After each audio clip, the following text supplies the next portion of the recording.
Magandang umaga sa inyo mga bossing. So, inabot na tayo ng madaling araw, 1:03 a.m. So, PDC type 20 MOSFET. Yan, 2 po, 6, 8, 10. Kabilaan po yan mga bossing. 10 din.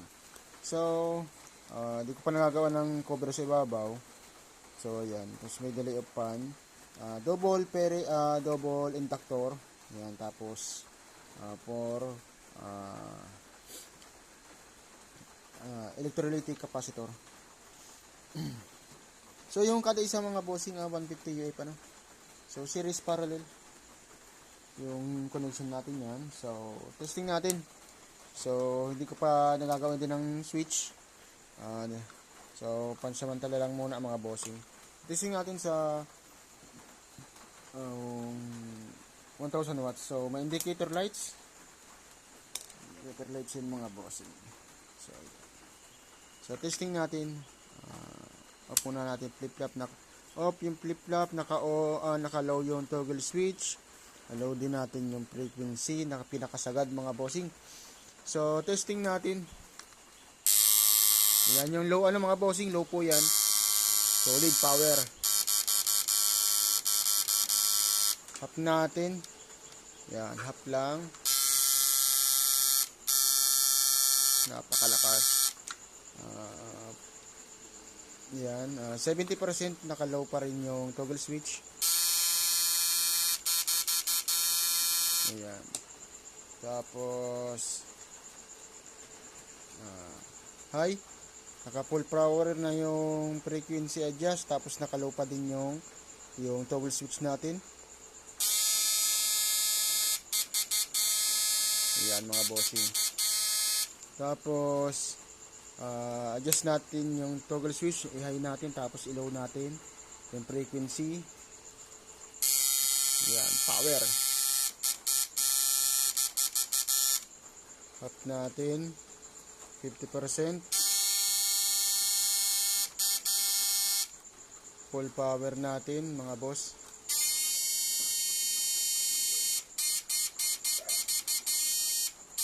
Patayin natin yung ilaw mga boss para makita ninyo kung gaano ka-power yung unit. Indicator lights yan mga bossing. Naliwanag. Power.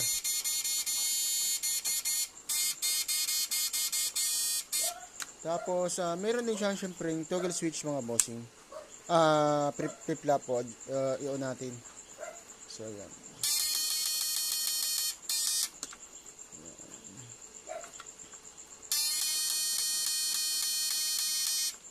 Napakalakas mga boss.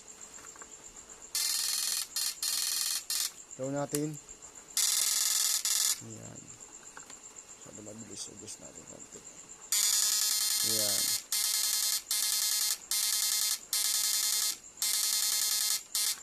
Lagyan natin ng load na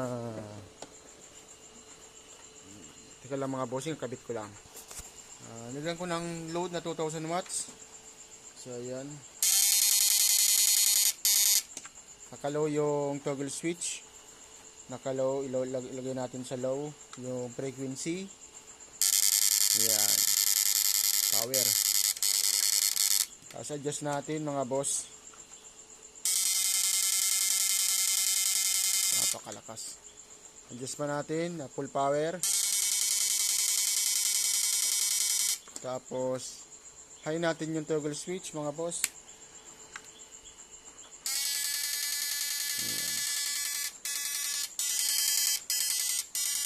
Power. So, lagyan pa natin ng isa. Gawin natin 3000 watts. So, kaya na ito mga bossing hanggang 12,000 watts. Kaso, ano tayo ito lang ang ano natin. Pagtsagaan na lang natin muna. So, ayan. 3,000 watts mga boss. Uy. Hindi kabit. Tanggal. Kabit ko mga bossing. So, pag-share nyo mga bossing aking shop at makalat na naman. Busy tayo pagagawa. So, 3,000 watts. Adjust tayo ng protect. Labas tayo ng protect. Ayan. 3,000 watts mga boss. Load natin yung toggle switch. Ayan. Para makita nyo mga bossing. Off natin. Ayan. Napakalakas. High natin yung toggle switch.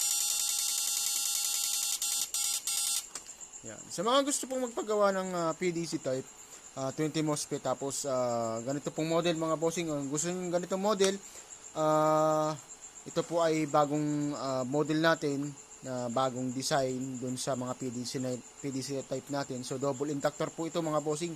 So mas malakas pa po ito. Yan mas power.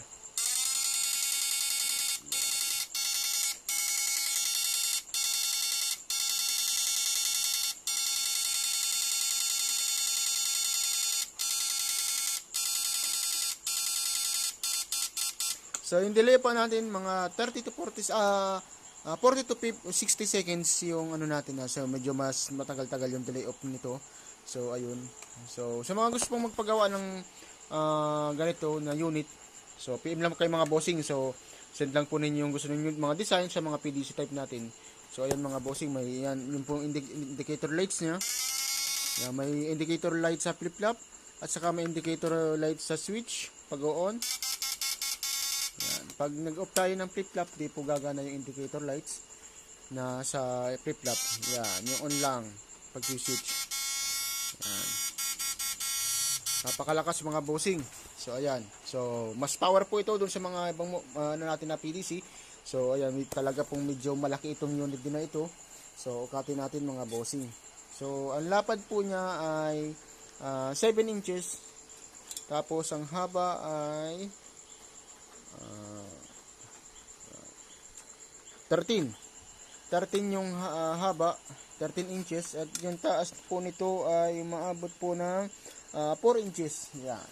Ganyan po, malaki po itong unit mga bossing. So, tapos hindi na po ito rin kabigatan, goods lang po yung bigat nito, around po na mga 2 to 3 kilos. Yan. So, malaki pong unit.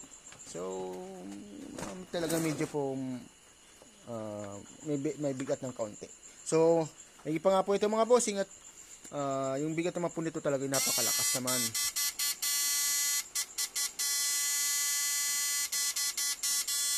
Solid. So, tanggalin natin yung isa.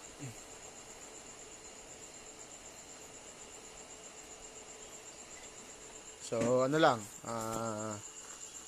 watts yung nakakabit mga boss.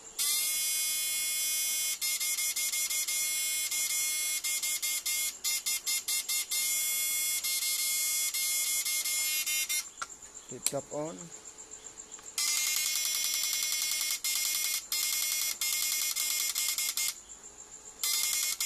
So pag tumama po yan sa isda, lalo pag tilapia, di na po halos makakagalaw yung tilapia mga bossing. Yung sa lakas talaga niyan. Goods power. Kung sa mga gusto pong magpagawa, PM lang kayo mga bossing. Made to order po tayo, payment first before unit, wala po tayo COD. Kung gusto po nyo magpagawa or sa ibang mga unit natin, meron po tayong mga mode of payments. Pwede po kayo mag-down. At yung kabuang bayad, yung balance po ay pag tapos ng unit, pag ipapadala na po. So yan po ang mga mode of payments natin. Yun. Ay, mga bossing, maraming salamat po.